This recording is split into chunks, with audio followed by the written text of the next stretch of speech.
愛している顔つきに関係なく愛している目を閉じるとまだ見える愛している顔つきに Здравей, Станислав. Благодаря ти, че се съгласи на това интервю. Здравей, благодаря, че ме покани. Ти си студент по японистика в Софийския университет, но имаш много интересно и различно хоби, и то е да пишеш рап песни, чието Да. текстове са на японски язик. Разкажи как се зароди тази твоя идея? Преди текстовете на японски язик бяха текстовете на български язик. Винаги съм бил малко или много привлечен към музиката. Като малък, от малък танцувам и по едно време след гимназията и около гимназията започна да се занимавам с писане на песни, защото трупата, в която бях, по танци малко се разпадна и някак си се чудех дали да продължа да се занимавам с това или не. И просто реших, тъй като ми е голяма страст, примерно рап песните, трап, дрил и така нататък. Не мога да пея, ако можех да пея, ще аз се опитвам да пея, но тъй като не мога, реших, нали, защо пък да не започна да пиша. Не, че съм писал поезия някога или нещо от сорта, но все пак мислех, че е добра альтернатива на това с пеенето. И започнах на български, малко по малко, нали, с други мои приятели, така на шега а, започнахме да се занимаваме. И след като започнах да уча японски, като задобрях малко, решихме, защо пък да не направя една песен на японски, нали, ще е интересно, нали, ще има за какво да се смеем с приятелите. И така започна, нали. Все още не съм направил песен, както съм в Япония. Прекалено натоварен ми е графика, но имам доста идеи и се надявам, нали, скоро да се намеря студио. Добре. Интересното е, че ти дори успяваш да вмъкнеш от това твое творчество по време на сесия, когато имаш някакъв проект или курсова работа, но как преподавателите приемат това? Добре, конкретно за случая преподавателката изобщо нямаше нищо против, даже до някаква степен искаше да е това. Ако мога да го направя, да го направя, за да е малко по-различно, за да може не всички да са с презентации, нали, или някакви речи и така нататък проекти. Така че бях насърчен до някаква степен да направя песента.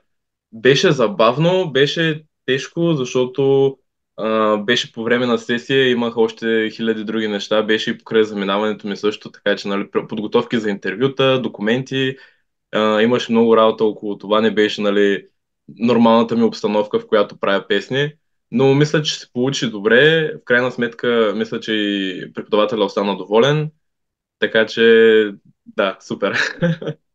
Ти спомена, че по-настоящем си на обмен в Япония, но какъв е животът там и с какво японското висше образование е по-различно от това в България? Живота по-настоящем е супер. Дори когато дойдох, имаш едни 2 седмици, в които не знаеш къде си и си мислиш, че всички те гледат, защото си, нали, странният, черната овца сред японското население, но в крайна сметка никой не му показа тебе. Нали, по същия начин, както във всяка друга държава. И почва да живееш абсолютно нормално. На моменти се чувствах даже все едно съм си в България. От гледна точка на образованието, бих казал, че е много по-професионално. Нали, не искам така да по някакъв начин да накърнявам, нали, авторитета на нашите преподаватели, нали, или изобщо на другите университети също, но всичко е изключително организирано. Връзките ти с преподавателите също са изключително, как го кажа, професионални, отново ще използвам тази дума, защото нали, и то е ясно, когато нямаш лекция, нали, когато се отмени лекцията, те ти казват, че е отменена и всичко е окей, но след това, примерно, винаги има а, нали, винаги се отучва тази лекция, отделно при събирането на оценки или, нали, при изпити, никога няма да получиш примерно двойка, само защото някой е метнал листа под вратата и твой е излязъл извън вратата и ти не си минал един вид. В смисъл, няма го това на случайен принцип, ще избира кой ще завърши и кой няма да завърши. Или пък, примерно, това не го харесвам, защото, примерно, не ми е бил в лекциите, да кажем, или, примерно, е спал в лекциите. Не, че спа в лекциите, нали, или нещо от сорта, но Няма го това. Значи, още в началото ти дават ни критерии, които трябва да спазваш. И спазваш ли ги, ти имаш равен шанс с абсолютно всички останали. Нали, не е да ти каже преподавателя ми, то няма смисъл дори да идваш, да не идваш, нали, той не ти влиза, няма нужда да присъстваш. И след това накрая каже, ами ти не си присъствал, така че нали, трябва да ти пиша по-слабата оценка или нещо от сорта. В смисъл, хората си работят по системата, по критериите, които са зададени и не се отклоняват от тях по никакъв начин. Отделно също са и изключително отзивчиви, когато имаш някакъв проблем, когато нещо се случва, гледат да ти влязат малко или много в положение. Има случаи, в които те отразват по-тежко, защото все пак, нали, не сте приятели, нали, те са ти преподаватели, така че, нали, няма как. Но бих казал, че всичко е много. Знаеш какво правиш, нали? Знаеш къде си, знаеш какво се случва. Ако нещо се обърка, знаеш как да го правиш, защото вече има план за това и така нататък, и така нататък. Единственото нещо, което не мисля, че ми харесва толкова, макар че нали, имаме го и в България в някои дисциплини, може би или в някои специалности. Примерно, това, което не ми харесва на мен в момента за този семестър, е, че имахме мидтърмове, изпити нали, в средата на годината, в декември, и сега в февруари са ни финалните изпити.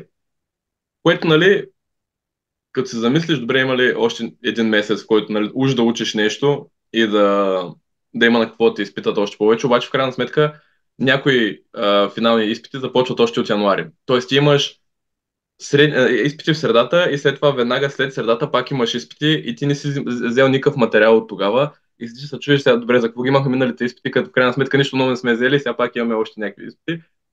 Малко е стресиращо също, нали, като имаш само изпити, но тъй като не си взел много нов материал, бих казал, че не са и толкова тежки самите финални изпити. Да, това е нещо, което мен малко ме издразни, защото аз харесвам, примерно, да си имам, нали, учиш, изпити, учиш, изпити, а не, нали, учиш, изпити, изпити. Нали, няма. Точно след вакансията започнеш с изпити ми е малко, нали, безсмислено. И аз това го забелязвам, че в Япония непрекъснато трябва да си учиш, нали, постоянно. Не е само, Да, да кажем, ходиш си на лекции, но учиш предимно преди сесията, докато тук ти дават проекти домашни, да, през всеки ден цялото имаш нещо време. да Да, вършиш, нали. да. Буквално всеки ден правя нещо за следващия ден, защото, нали, нямам време иначе да го направя. Да. Но от гледна точка на Япония, живота е изключително удобно. Всичко е изключително удобно, направено специално, нали, дали ще си японец, дали ще си чужденец, стига горе-долу да схващаш, нали, какво искат от теб, нали, нямаш никакъв проблем. Нещо, което ме дразни е примерно неща, с които съм свикнал в България, но тук ги няма, като хляба, като кашкавала, като сиренето, като лютеница, като всякакви зеленчуци също, защото зеленчуци тук са скъпи, плодовете също са скъпи. Обичам японска храна, разбира се, но не мога да ям само японска храна. В смисъл, не съм създаден по този начин. Нали? Така че да, трябва да го има предвид, да го имат предвид хората, които ще идват тук за по-дълго от примерно няколко месеца, че ще почне да им прави голямо впечатление и ще почне да им липсва повече родината от гледна точка на храна особено. Мгм. Добре, ще те върна към един не много приятен момент, но ти си един от българите, които е бил близо до епицентъра на земетресението, което беше по-рано този месец на 1 януари и разтресе Япония с магнитуд 7,6 по Рихтер. А, как се почувства тогава? Твой колега обясни, че сте се изплашили доста, но ще е интересно да разберем и твоята гледна точка. Ами, ние отидохме там, нали, за новата година, един вид да празнуваме всички българи от нашия курс.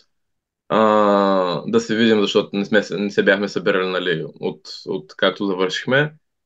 Беше забавно в началото и след това дойде 1 януари и там към 3 половина тъкмо се бяхме прибрали, нали, бяхме ходили да гледаме замъци, бяхме ходили на храм, нали, и така нататък, и така нататък. Прибрахме се да се починем малко. А, Няколко човека не бяха в апартамента, да кажем апартамента. И първия път, когато го усетихме, всъщност беше леко земетресение, всички си бяхме, нали, в едната стая бяхме седнали, просто гледахме как водата се мърда. Някакви да, нали, това е Япония, случва се от време на време да има земетресение, не беше нещо толкова сериозно. А, нали, посмяхме се след като приключи, защото, нали, представя се, в Япония сме, има земетресение. Мен беше първият път, в който усещам земетресение. И аз им казвам, нали, да, добре, аз стоям до тоалетната, ако може да ми направите едно кафе. Те тръгват да ми правят кафе, аз стоям до тоалетната и тък му излизам от нея и всичко почва да се тресе. В началото беше окей, в началото беше както предишното и си мисля, че просто ще спре, тъй като един вид ще е вторичен трус и просто ще спре за примерно 10 секунди или нещо от сорта. Но то продължаваше да става по-силно и по-силно и нали, на мен ми се стори като, да знам, 20 минути, обаче предполагам поне ни 2 минути на тресеше доста силно. Усещаш цялата сграда как се мърда, тъй като и сградата ни не беше много нова, а, така да кажем. Усещаш цялата сграда, изобщо самите й основи, как се клатушкат напред-назад. В началото имах, нали, чувството, нали, както казах, че ще спре, след това имах чувството, нали, продължаваше още по-силно да става, имах чувство, че това не е реалност, защото не съм изпитвал такова нещо, нали, при живота си. Така, земята под краката ти да мърда по този начин. А, Чувах колегите ми от другата стая, чух, че са влезли под масата, нали, тъй като сме на третия етаж и стълбите не са най-сигурното място в този случай, просто решихме да останем, нали, а, в апартамента, докато не приключи поне основния големия трус.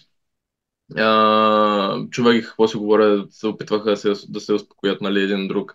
Аз просто седях, хванал пантата и това, ако случайно нещо се срути, да не се срути директно на главата ми, и чаках да се поуспокои. Имах чувство, че няма да приключи, имах чувство, че просто това ще е края, примерно, че няма да спре да се тресе и аз не знам от кога. Когато всичко спря, а, отидохме, взехме си нещата, нали, на момента, просто едно яке, в което примерно са ни документите и излязахме навън. След това, като бяхме долу до блока, нещо интересно, което трябва да се знае също е, че телефонът ти звъни, когато има земетресение или когато има предупреждение за цунами и така нататък, и така нататък. Разбира се, сега на голямото земетресение няма да ви звъне телефона, защото те хората не го очакват. Нали? Те не знаят, че ще има земетресение, но след това веднага, прямо всички вторични струсове, които са над еди каква си степен, ги нали, пускат предупреждения, за цунамита също пускат предупреждения, просто слязахме долу, говорихме с хората, имахме два ресторанта под нас, ние сме на третия етаж, има два ресторанта под нас, с хората от ресторанта, както всички бяха оплашени, и изведнъж слизаш долу и виждаш японците и те и на тях не им, не че не им пука, обаче са някакви, той беше тежко, нали, тежко беше, нали, те. Обаче не са, гледаш хората около теб, нали, на улицата, които са, вървят се сравнително спокойно, колите и те, нали, пак започват да се движат.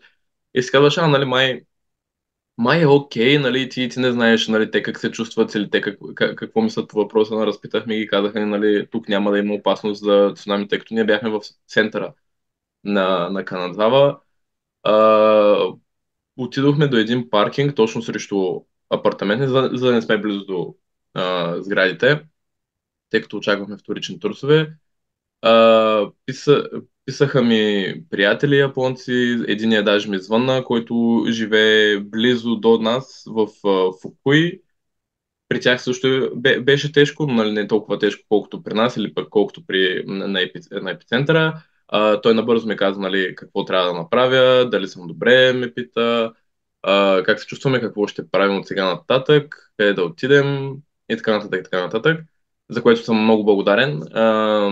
Отделно, нали, писах на родителите си да знаят, че съм добре, макар че новините още не бяха стигнали при тях, така че просто във Viber написах добре съм и майка ми отговори и ние сме добре. Аз съм някакъв, вие не знаете за какво става въпрос, какво ми викаш и ние сме добре, нали? Да, много ясно, че сте добре. Тъй. После звънахме, говорихме си, посмяхме се малко. Аз нямам, като съм стресиран за нещо или примерно като нещо такова се е случило, начинът ми да се справя с ситуацията е да се базикам прекалено много с, нали, това, в което съм бил. Така че аз бях човека, който постоянно пускаше шеги. Едната колежка доста така не й харесваше това, защото тя пък нали, не иска да се смее, докато не знае, че всички са добре, нали, или тъй като все още е в шок, нали, не й харесва, да кажем, нали. Най-леко не й харесваше.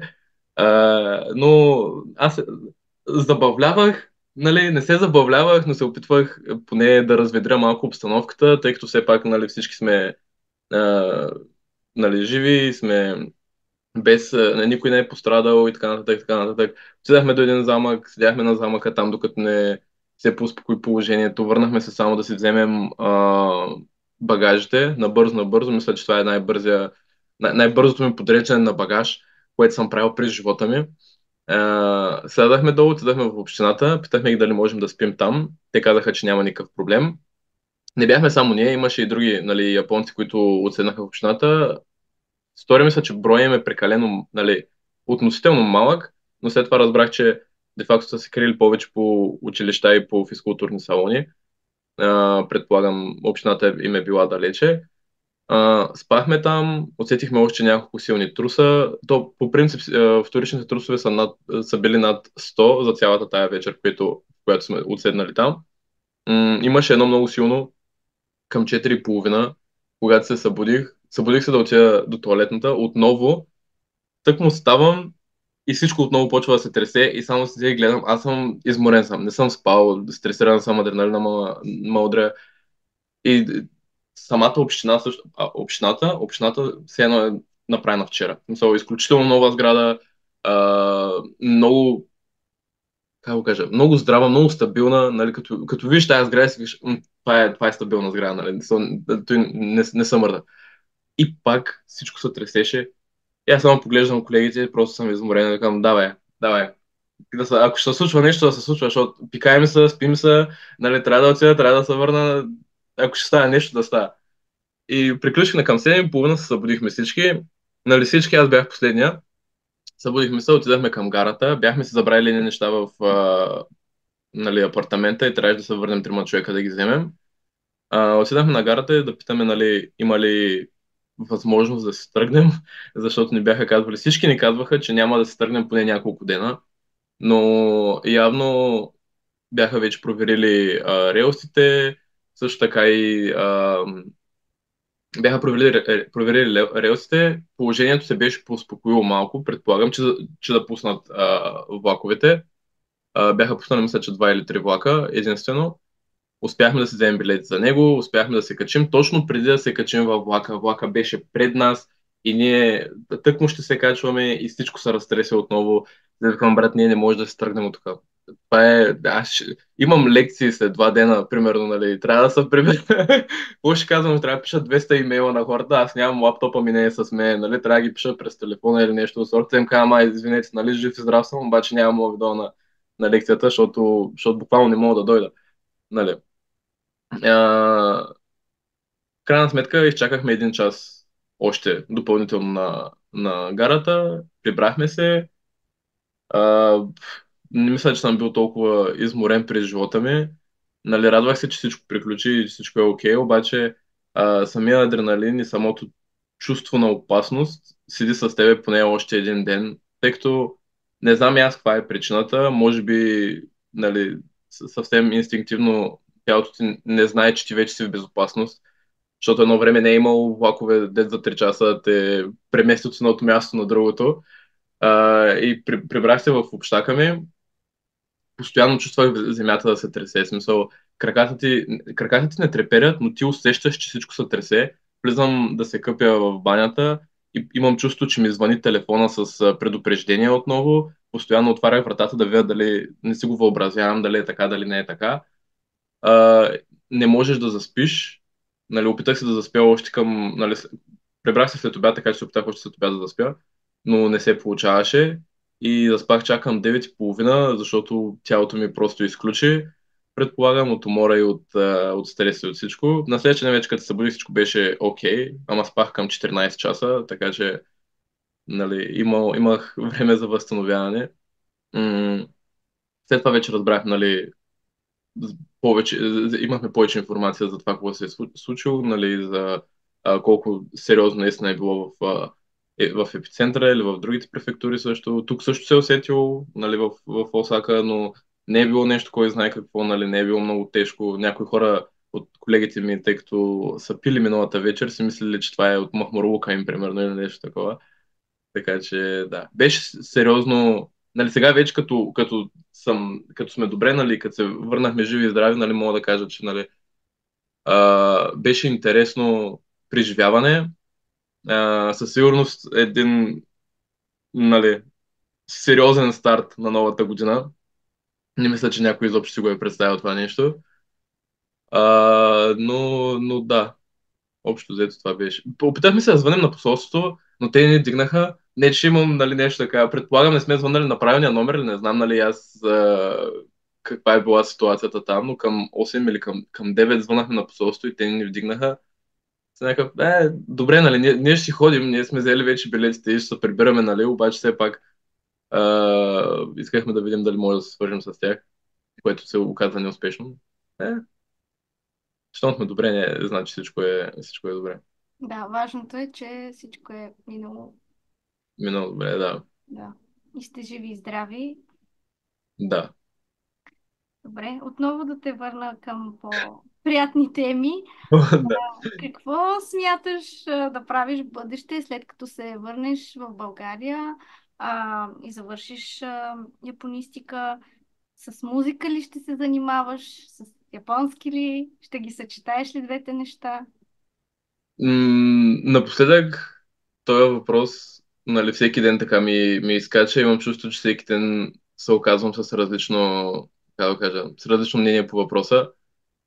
Бих искал да се занимавам с музика, но не мисля, че мога да го правя кой знае колко сериозно, тъй като искам все пак да изкарвам някакви хубави пари, още като се прибера. Така че по-скоро нали, ще започна някаква сериозна работа и нали, като хоби ще се занимавам с музика, както съм правил до сега. Не ми пречи, никога не съм очаквал нали, не съм искал да стана някакъв голям изпълнител. Харесва ми само по този начин, нали, като хоби да го практикувам.